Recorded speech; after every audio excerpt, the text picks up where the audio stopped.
Bom dia, segundo ano. Nossa aula de hoje, nós daremos continuidade aqui na disciplina de redação ao estudo do texto narrativo. Deixa eu só adequar aqui. E hoje nós iremos fazer aí esse acompanhamento pela apostila. Página 7, todo mundo abre. Quem não abrir, tá aqui o livro online. Vou aumentar aqui. Bom, o que acontece? Eu já dei uma antecipada nesse assunto. Nosso primeiro vídeo, antes de vocês estarem com a apostila, eu já falei de foco narrativo, de personagem, de tempo.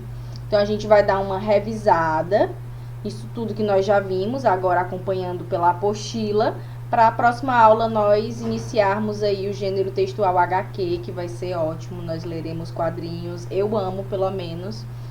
Quem amar junto vai gostar bastante. Então, vamos lá. Bom, dando continuidade aqui. Qualquer coisa, vejam o primeiro vídeo que a gente fez sobre narração, que isso aqui tá de uma maneira bem mais didática no slide. Mas vamos ver aqui também. Foco narrativo. Quando nós estivermos falando em foco narrativo dentro de um texto, e não esqueçam que a gente está falando de narrativas ficcionais, ou seja, que contam histórias irreais, de certa forma, ou pelo menos um pouco irreais, nós temos um narrador, que é aquela voz que conta essa história. Quando eu especifico, quando eu encontro qual tipo de narrador existente ali, isso é o foco narrativo. Eu tenho foco narrativo em um narrador observador, eu tenho foco narrativo em um narrador onisciente, e eu tenho foco narrativo em um narrador personagem, que participa do texto. Então, eu tenho aí 3 possíveis focos narrativos. Ainda tem mais, tem os outros mais complexos, que eu acredito que vocês vão ver em literatura, quando vocês começarem a ver a contemporânea. Então, vamos lá.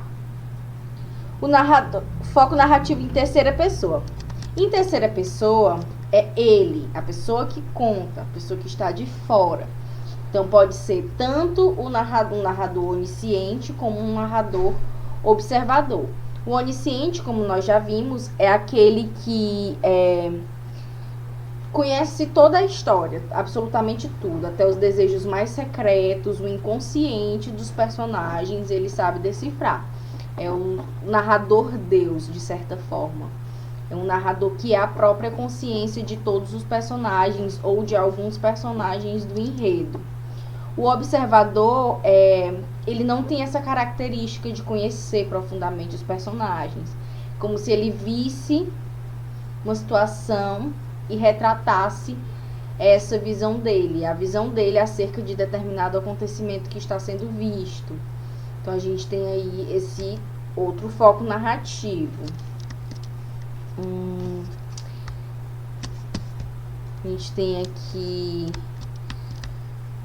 um exemplo, né, de foco narrativo, desses focos narrativos em terceira pessoa, do Quincas Borba. Um criado trouxe o café. Rubião pegou na xícara e, enquanto lhe deitava açúcar, ia disfarçadamente mirando a bandeja, que era de prata lavrada. Prata, ouro, eram metais que amava de coração. Não gostava de bronze, mas o amigo Palha disse-lhe que era matéria de preço. E assim se explicava este par de figuras que aqui está na sala. Uma Mefistófeles e um Fausto. Tivesse, porém, de escolher, escolheria a bandeja. Primor de argentaria, execução fina e acabada. Tá ruim de ler, gente. Eu tô meio cega. Não sei se eu contei pra vocês. Meu probleminha. Mas, enfim. Aqui a gente percebe que o foco narrativo é em terceira pessoa, né? É um narrador aí, observador. Então, vamos lá. O foco narrativo em terceira pessoa é a visão do eu. É quando o narrador é personagem da história. Ele pode ser protagonista ou coadjuvante, enfim, independente. da colocação dele enquanto personagem na história, a história pode ser contada a partir dessa visão do eu. Um grande exemplo, né, é o Dom Casmurro, onde você tem ali a visão do Bentinho acerca de todo o relacionamento dele com a Capitu e de todos os acontecimentos. Então, por isso é muito problemático se tirar conclusões de livros onde o foco narrativo é em primeira pessoa. Porque ali você tem uma visão pessoal encerrada de um personagem acerca das coisas.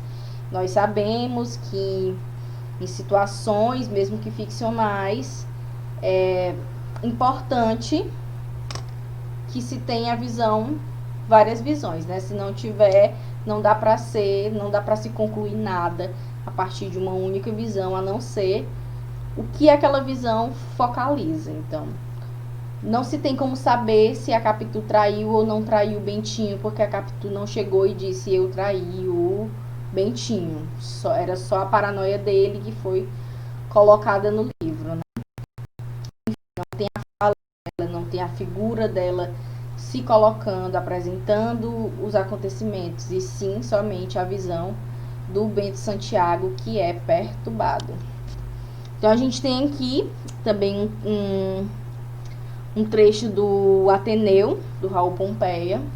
Vocês depois leiam com atenção, né? Que eu já percebi que ler textos grandes assim com vocês em videoaula não é tão produtivo. Então leiam com atenção esse texto. O enredo, inclusive nós já fizemos uma atividade semana passada propriamente sobre o enredo, onde a gente tem lá a trama, o enredar mesmo, como é que eu posso dizer? As coisas se conectam, os acontecimentos acontecem, a história vai sendo construída a partir disso. Isso é o enredo.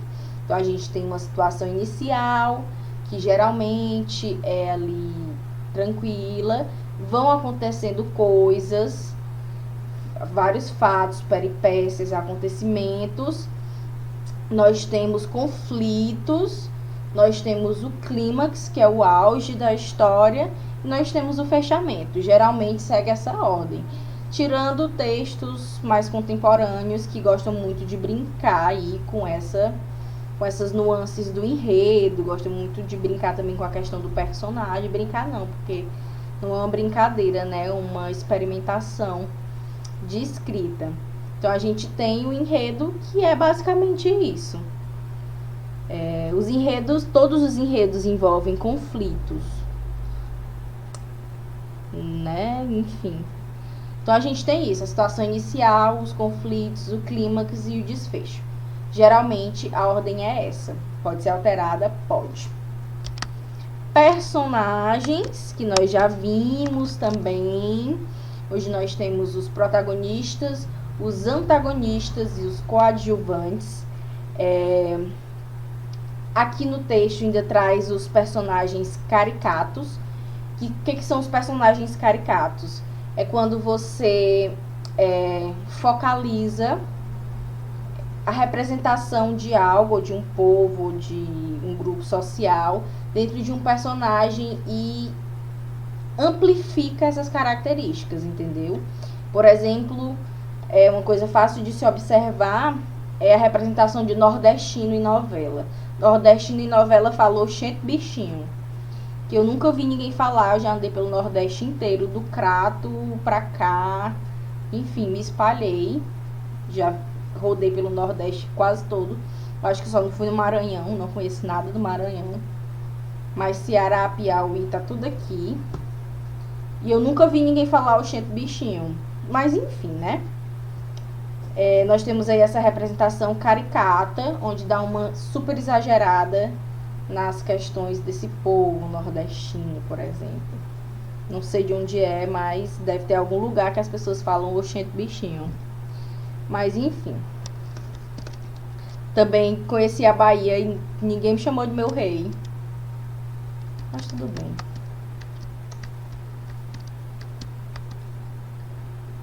Aqui tem também a leitura de um trecho, onde vai falar de um personagem.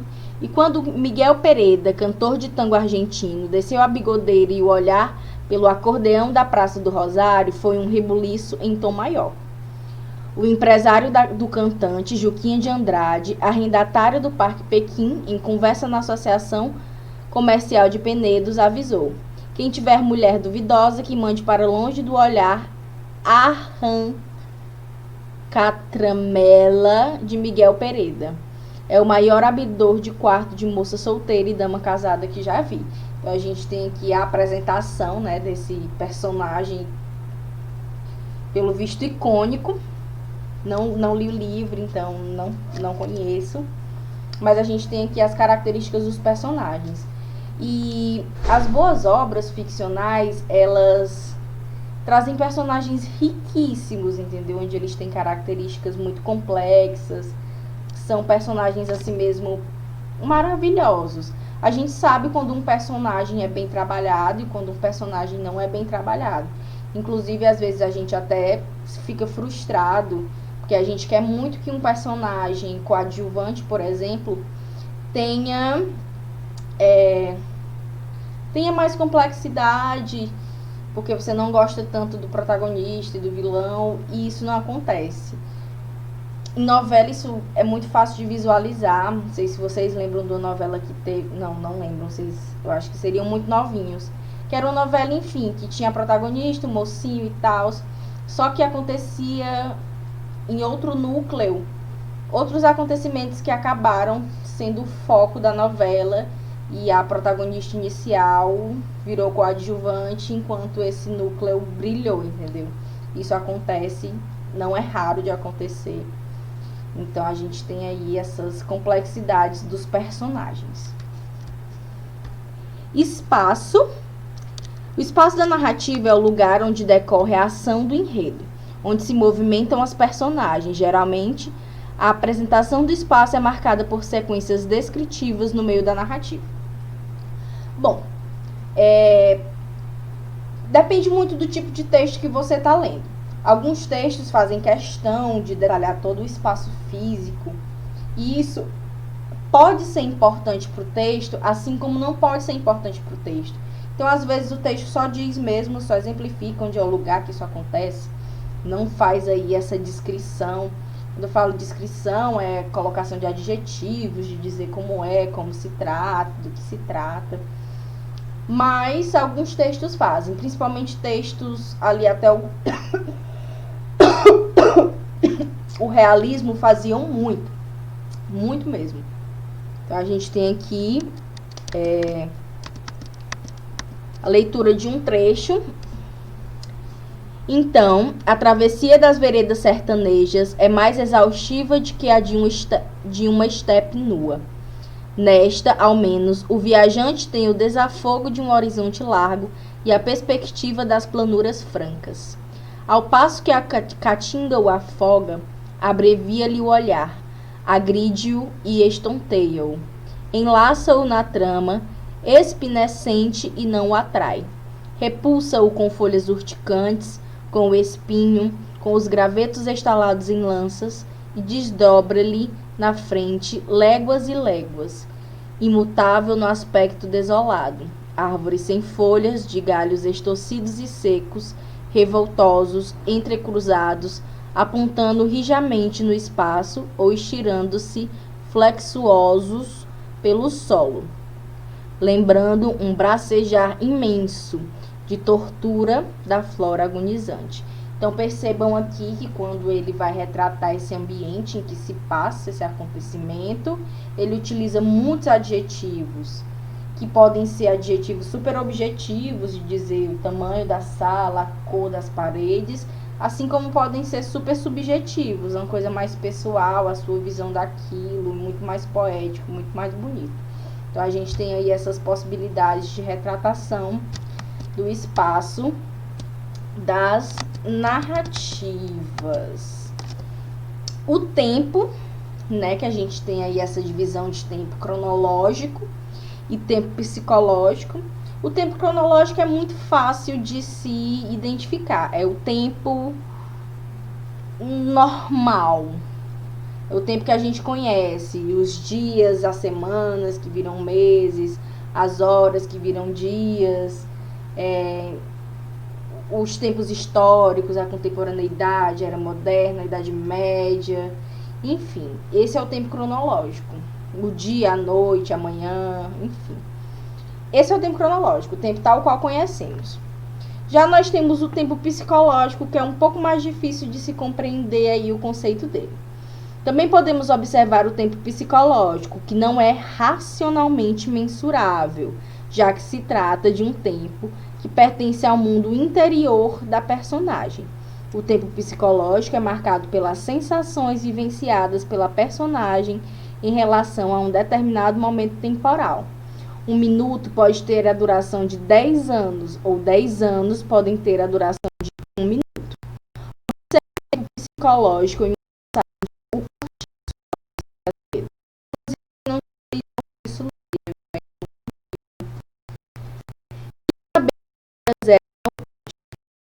a figura dias, calculou que ainda amanheceria. Se é que aquela noite infernal não se fosse prolongando infinitamente sem nunca mais aparecer. O sol, quem tem insônia vai compreender essa passagem. Às vezes você só quer que amanheça e não amanhece. Às vezes quando você quer dormir, amanhece num instante. Mas quando você não quer dormir, não amanhece. Enfim, então a gente tem aí essa expressão do tempo. E percebam, eu quero que vocês percebam que tudo isso influencia no texto que você está lendo. Todas essas escolhas que o autor teve para colocar, para construir o seu texto, elas influenciam muito no tipo de texto que você vai fazer, tipo de leitura que você vai fazer. Outro exemplo também de tempo são as retrospectivas ou antecipações, né? As retrospectivas, os flashbacks, eu volto para o passado, eu relembro as coisas, ou então eu antecipo uma visão de futuro, isso em narrativas ficcionais, né? Porque ninguém tem superpoderes e tal. Mas a gente também faz, de certa forma, antecipações de futuro, mesmo que na realidade. Aceleração ou duração temporal, que é essa manipulação aí desse tempo, que deveria ser cronológico, mas você retrata a forma como ele está se passando na mente do personagem, do narrador. E é isso. Por hoje é só. Não quero entrar nos HQs hoje, só próxima semana. E passando aqui para vocês um exercíciozinho da página 6 e da página 7, sobre esse assunto que nós já vimos mais detalhadamente no primeiro vídeo, que é uma revisão, acompanhando pela apostila. Aqui, 7 e 6. É bem pequenininho, é um texto, vocês vão ler e vão responder essas questõezinhas. Me envie no WhatsApp até terça-feira da próxima semana. E por hoje é só. Beijão. Até quinta. E é isso.